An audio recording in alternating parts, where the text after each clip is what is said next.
placement of the contract, there are several key players who have to facilitate the procurement process, including the user itself. If they are aware about the available guidelines, the available policies, the available other guidelines such as the code of ethics, they say in procurement, are they exposed to and they know it, so that they can know, oh, this should be done by someone else. So we have to establish a collaborative kind of way where it brings a sense of ownership to everyone, so that he can have that here I need to act myself in a honest way, so that this, if I do different, I'll be accountable against these laws, against this policy, against these guidelines.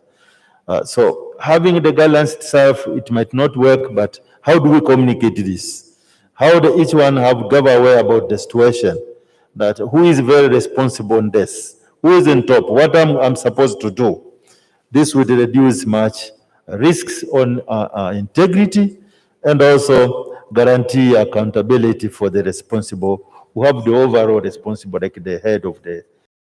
To this, I would say, to me, communication is a very, very important role, because they provide awareness to ensure which should be avoided and which should be done by whom.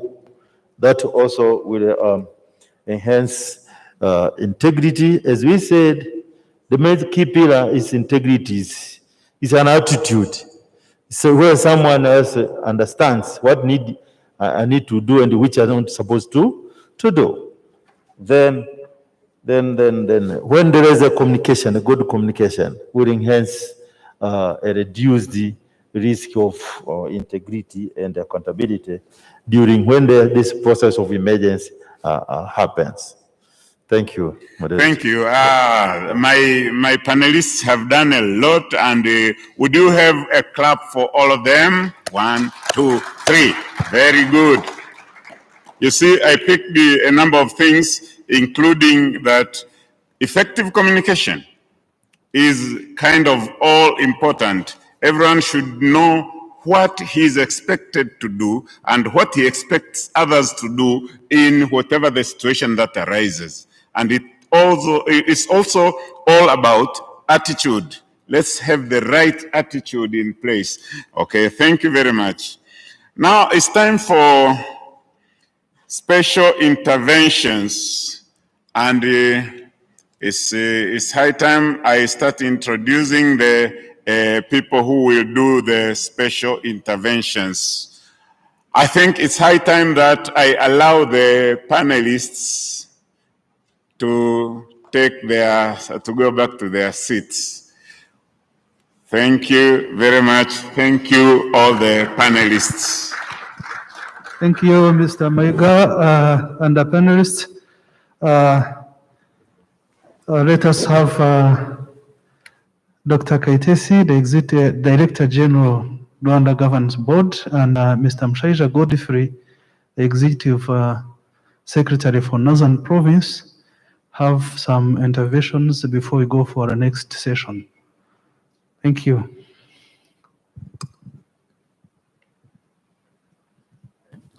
Thank you very much. Thank you for the opportunity. I think I'll start from the governance perspective of it.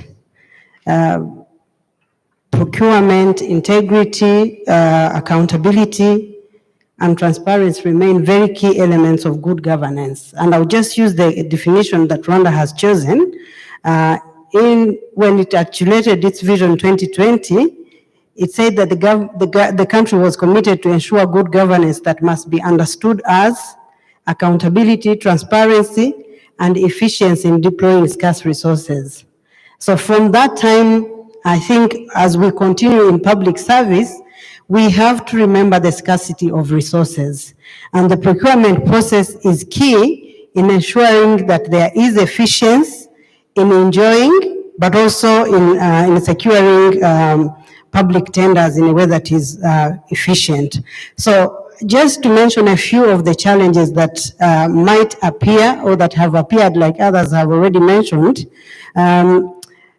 situations of emergence sometimes provoke the desire to do it differently. But I should say that probably this is the time where the rules of good governance must apply even more, because scarcity is even more real than it has been, because you have an emergency to deal with, but you also have a community to continue constructing. So some of the challenges that there has been, as already articulated, include trying to do it otherwise. When you look at the procurement law, for example, in Rwanda, it speaks about what you must do in the case of where you cannot do a procurement as ordinarily. You can do a single sourcing, which also has principles. You will only do single sourcing without compromising transparency, without compromising accountability. You can do it faster without being fraud, without being collusive. So as earlier mentioned, Rwanda has an e-procurement system. When the emergency breaks and people start thinking that the e-procurement system is going to make the process even longer, you will see that it's not because there isn't the system, but it is also the provocation that the emergency becomes an opportunity. Let me use it negatively. So when you apply the accountability and transparency processes as they are, I think the question is there any time we are allowed not to? And as said, I have a very short time. I would say no. We can always be accountable. We can always be transparent. We should always remember that our resources are scarce. Can we do things differently and faster? Yes, we must, because in the case of an emergency, it's a matter of life and death. Can we uphold the strength of the institutions? And that's where I want to end at. I think you cannot demand what didn't exist before, and the speaker has already said it. You must have a governance system that is inclusive, that is accountable, and has systems and structures of accountability, and those structures and systems will adjust on how they operate during the emergency, but will not cease to operate, because you cannot be secure in terms of procurement, you cannot hold good governance in society, except if the accountability institutions and structures remain in force. And I think that allows us to be efficient in what we procure, but lastly, also efficient in the use of what we procure. Enjoyment of the vaccines, is it inclusive? Is it open? Is it known to the people?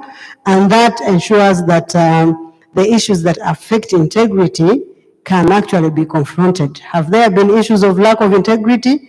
Yes, just like in normal circumstances. And how do you sustain integrity and accountability? By holding people accountable. Thank you very much.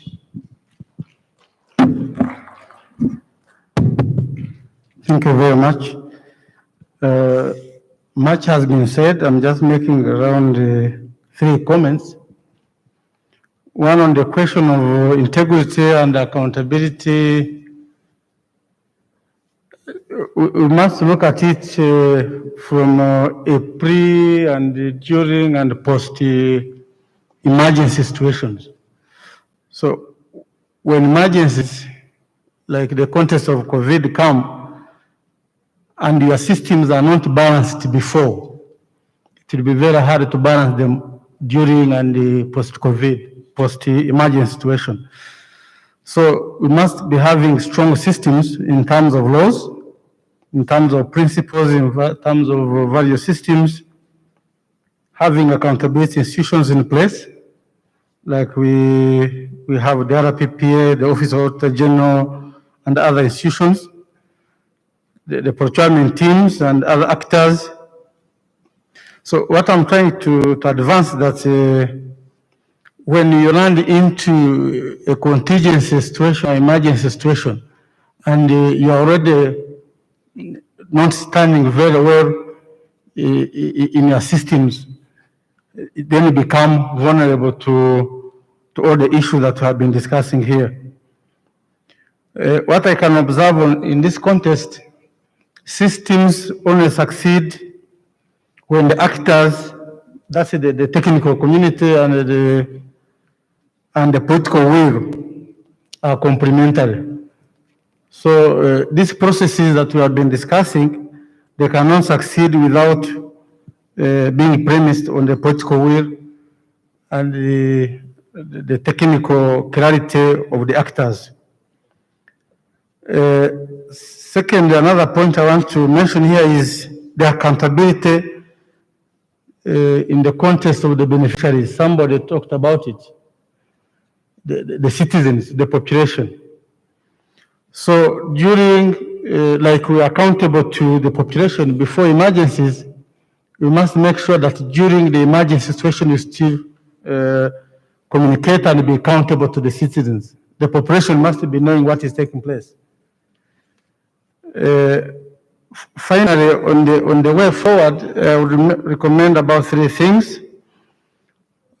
On the basis of the experience from the context of COVID that we are going through, is linking the in-country policies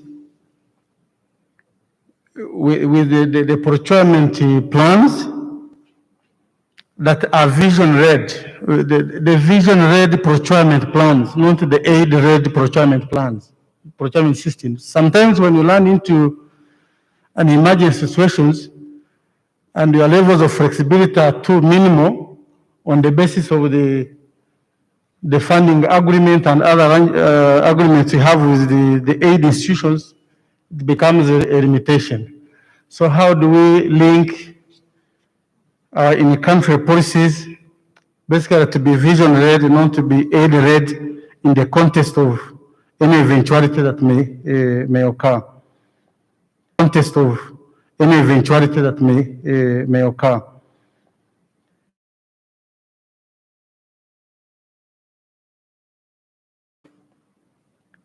Is the localization of the procurement, putting more efforts in the community procurement, especially for the local goods and the services. Sometimes you have contracts or procurement arrangements that are totally out of the local realities.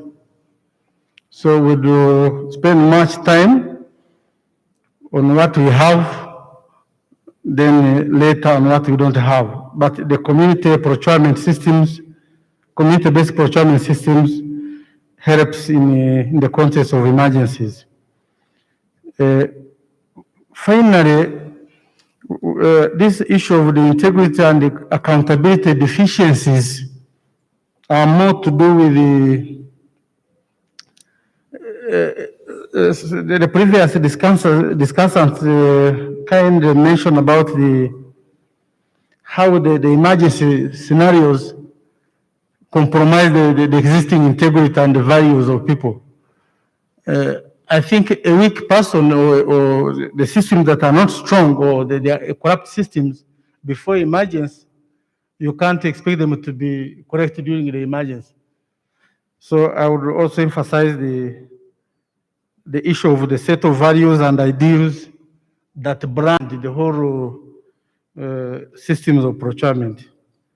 Thank you very much.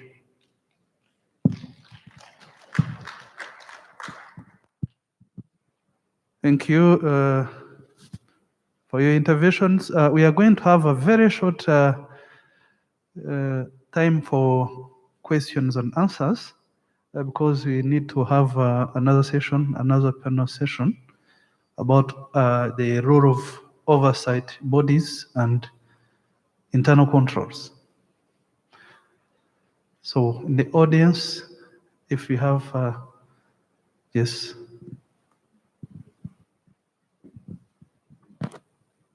Good afternoon, everyone. My name is Joshua Maina. I work as a senior procurement specialist in East Africa community based here in Kigali. From what I'm seeing is that we need a comprehensive policy and procedure, maybe a manual for procedure manual who can maybe share with us, because I'm aware that all this emergency responsiveness, preparedness and responsiveness, the policies already, where the emergency procurement should fall. So I was just wondering whether there is any organization here who has such, because procurement, emergency procurement has to be within that risk management and emergency responsiveness and preparedness policy. Thank you. Thank you, Maina. I think you shall get someone to respond to your question as you have more discussions. Any other question? Just one? If not there, I'll request Mr. Ishungwisa from PPDA, who is going to be our next moderator, to please take the seat.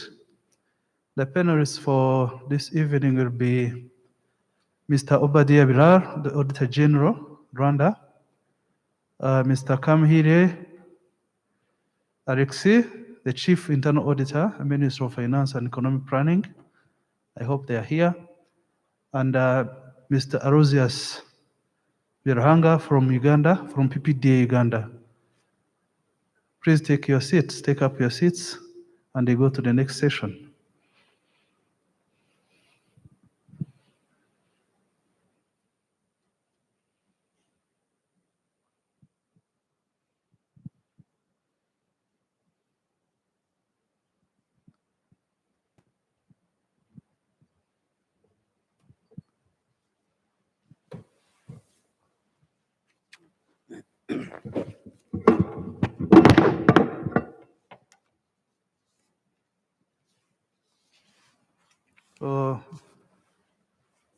Mr. Moderator, the floor is yours. You can take up the discussion.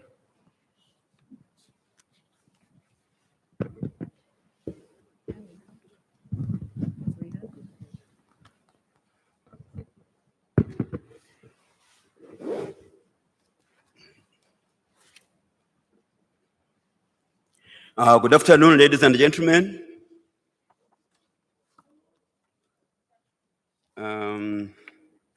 Our topic this afternoon is the importance of internal control and external audit and the role of oversight bodies within government in ensuring that integrity and accountability are not compromised due to emergencies.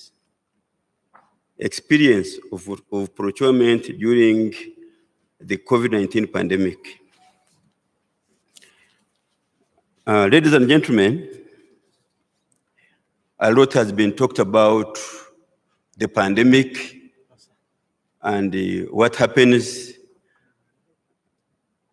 thereafter.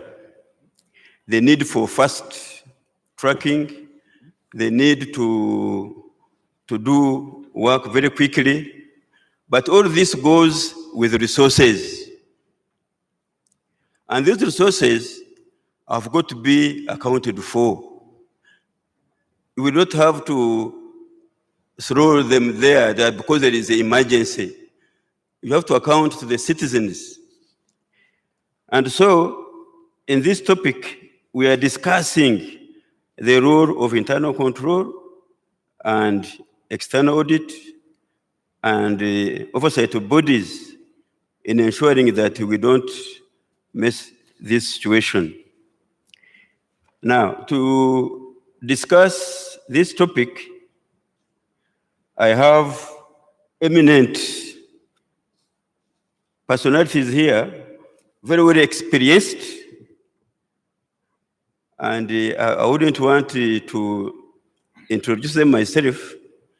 I will ask each one of them to introduce themselves. After that, I will give them each time to give his own perspective of this topic. Thereafter, I can ask some question where I feel the question is needed, and then thereafter we shall ask the audience to put some question to them. And then finally, we shall ask each panelist to conclude. So now, I would like to ask Mr. Biraro to introduce himself. Thereafter, the next one. Thank you, Mr. Moderator. You have actually already done the introduction. Given is it the title or the appendage of eminence? I humbly accept it to be eminent. Yes. But my name is, as you heard, Obadiah Biraro, Auditor General of Rwanda. I think that is enough. Your experience and confidence. Oh. Yes. You need to generate more confidence than Yes. I being Auditor General. Yeah. But anyway. Anyway, it's up to you. Yeah, the Auditor General is the person who audits all what has not been audited and actually what is not auditable. Like activities of COVID transactions. They may not be very auditable, but Auditor General audits all that which is not auditable and has not been audited. Why? Because the Constitution mandates Auditor General to do so. But since my boss here, East African community is full of bosses. Number one, my boss. I happen to be the current chairman of the, in fact, I am the chairman for the third time. Yes. Yes. 2011, 2015, 2021. Yes. But my chairmanship this time around is actually, let me use some positive word, is flavored by COVID environment around East Africa. Mr. Biaranga, I would not overemphasize that in your presence. Then earlier before that, I audited almost everything there is in East African community. Sincere, I'm not exaggerating. Whether you talk of the oil industry, I heard there are some Kenyans here. You can ask the Cooperative Bank of Kenya. They will know my notorious name. You will ask KCB. You will ask CBK. You will ask Mboy Committee. You will ask Takwel Gorge. Some Kenyans don't know what I'm saying. But we shall talk more about that. So then when you come to Uganda, I think I audited the Robert.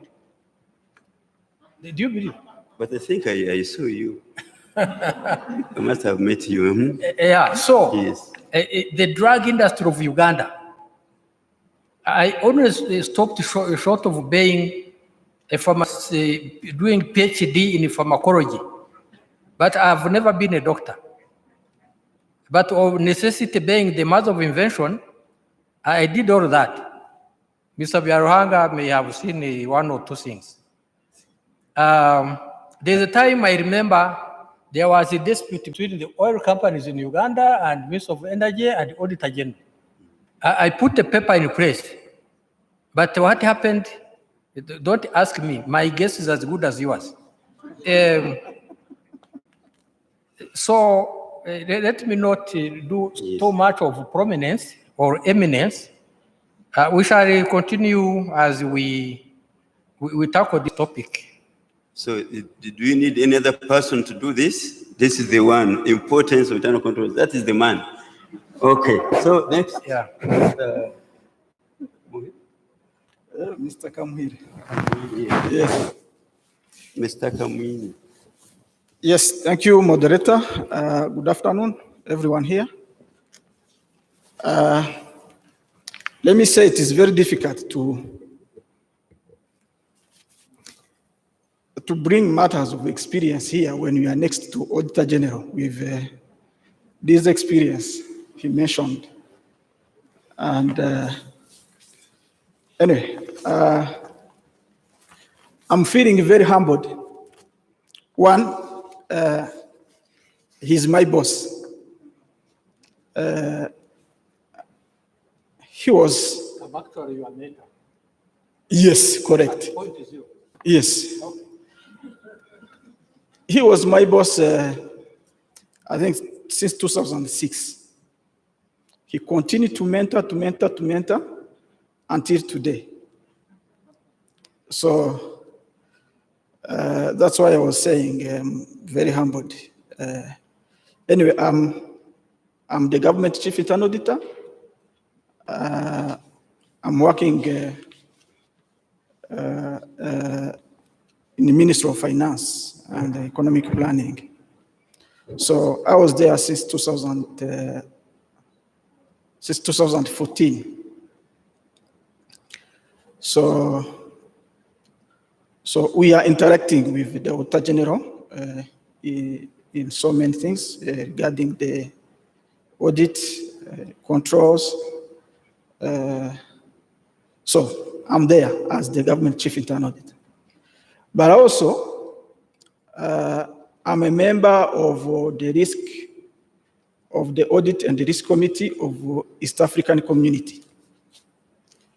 I'm a member of that committee since 2018, and I'm still a member today.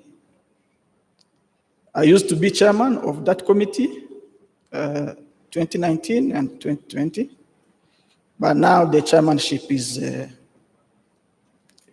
now Kenya. But before becoming the government chief internal auditor, I was working with the Ministry of Finance as financial management specialist. So in between, since 2003, when I joined, until today, there are so many things that happened in internal audit, internal controls, working with institutions, advising government, Ministry of Finance, and other entities. So many colleagues here that we work together here. So I think that's what I can say for now. Thank you very much. Yes. Thank you very much, Chair. I think I'm the most privileged to sit with these senior auditors, from the chairman of the panel, who is also a very senior auditor, to the internal auditor general. And I think I've also automatically become a chief procurement auditor.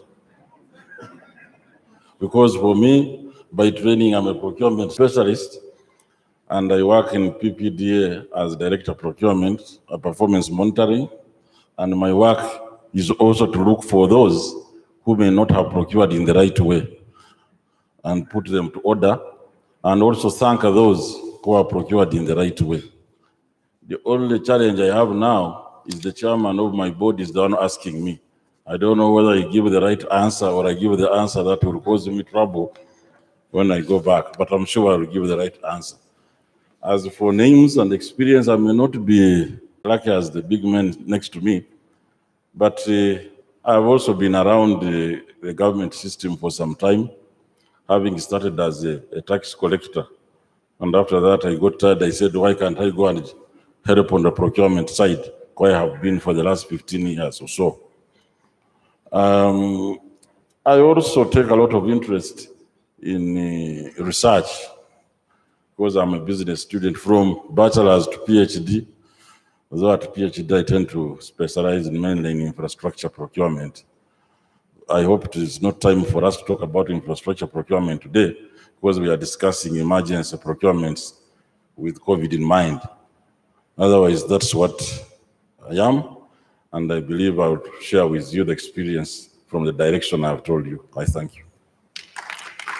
Thank you very much. I think that was worth it, as you can hear from the members. Now, as I said from the beginning, let each one, beginning with the senior man, to give us his perspective of this topic.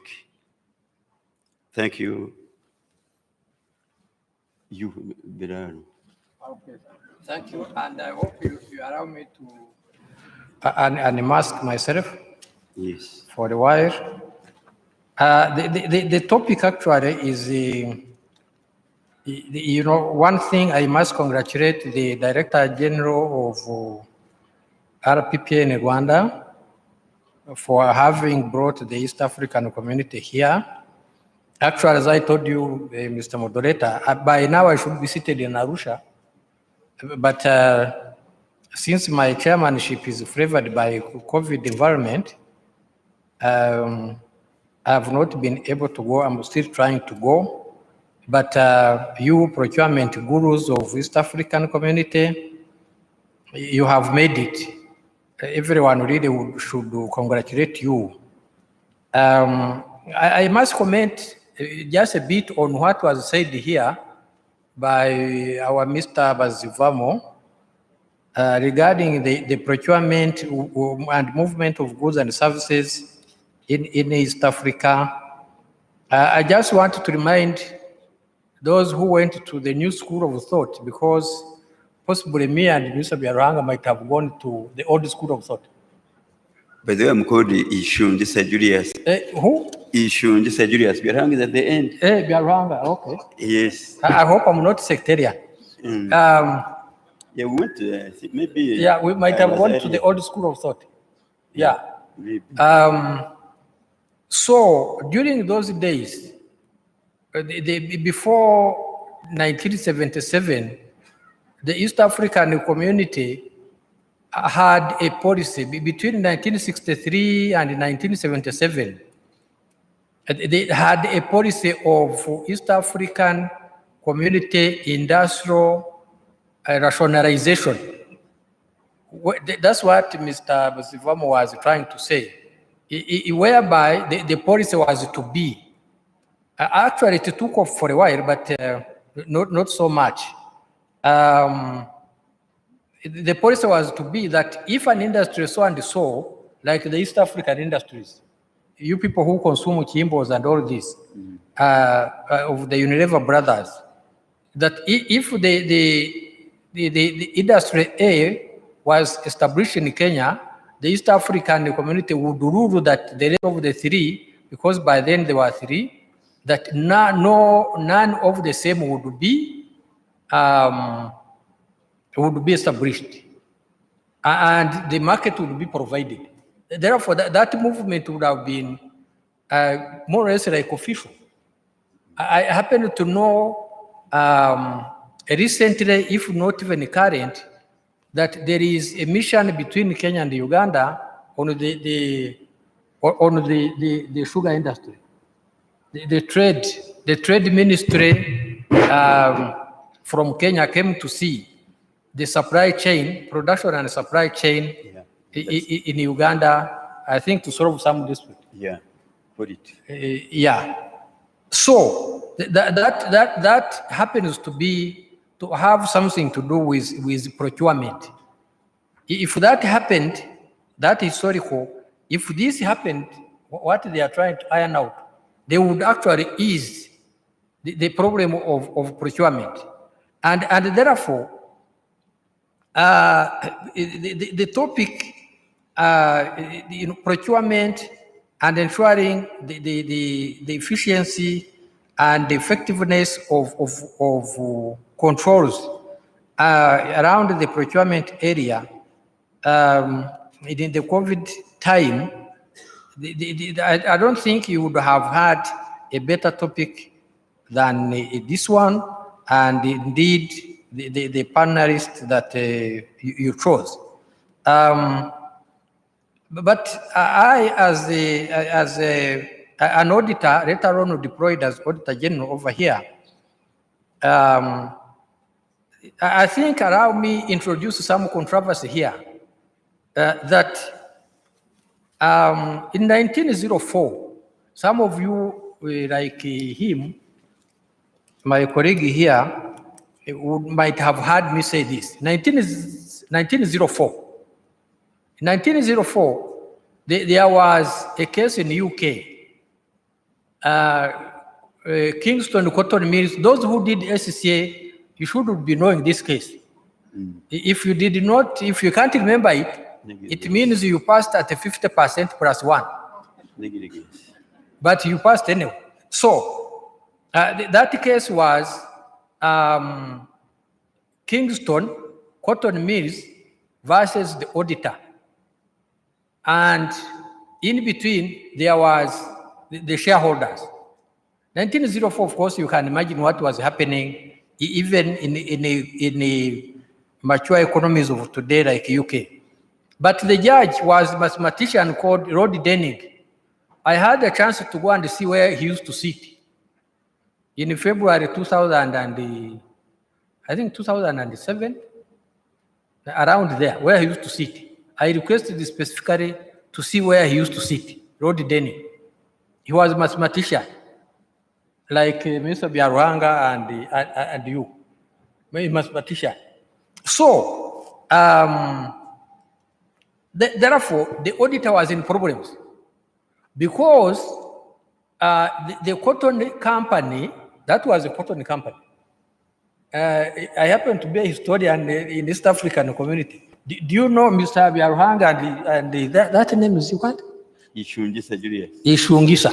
Yes, Julius. Julius. Yes. Do you know when cotton was introduced in Uganda? It was. We are now in East African community. I don't remember. How about Mr. Biaruhanga? 1946. 1946. Planting cotton. I hope that's not when you are born. But anyway, it was in 1902 by an Indian called Borap. Now, so 1904, that cotton either from Sudan, the Gezira board, or from Pakistan or from Uganda had been exported to UK and they were making garments. So the procurement officer of that company actually over-procured cotton. And to accountant and management accountants seated here, we are dealing with a subject called management accountant. Now, over-procurement of that cotton meant that the cost of sales account, bracket that component, was already in problems. So what they did, they actually swept all that over-procurement into the cost of sales around the closing stock. The accountants, I don't have to labor hard about this. And when they went to do the stock taking, that over-procurement actually was window-dressed so as to affect the profit. Okay? And the profit, bottom line, had to affect the general, the general reserve. Here in NAFTA expropriated to dividend, but was the dividend there? So if I may stop there, but anyway, before I stop on that one, the road judge said the auditor shall not certify. There is a land friend called Kayihura here. The road judge said that the auditor shall not certify what he has no cause to believe is true. And he went on to say, please, auditors under COVID, be careful here. He went on to say, however, the auditor, I'm quoting directly, the auditor shall not be deemed to be bloodhound. That is the old English of 1904. That the auditor shall not be deemed to be bloodhound. But even then, he shall be taken to be a watchdog. That he shall not approach his work with the foregone conclusion that the procurement officer, RPPA, is guilty. But he shall have the trust of having to trust the trusted officers of the company. However, where his suspicion is aroused, he shall probe that to the root. And therefore, trusting the trusted officers of the company means that the auditor was given a certificate of the closing stock. And instead of going to do stock take himself, or having attended the stock count, the gross year-end stock count, he actually, or having attended the stock count, the gross year-end stock count,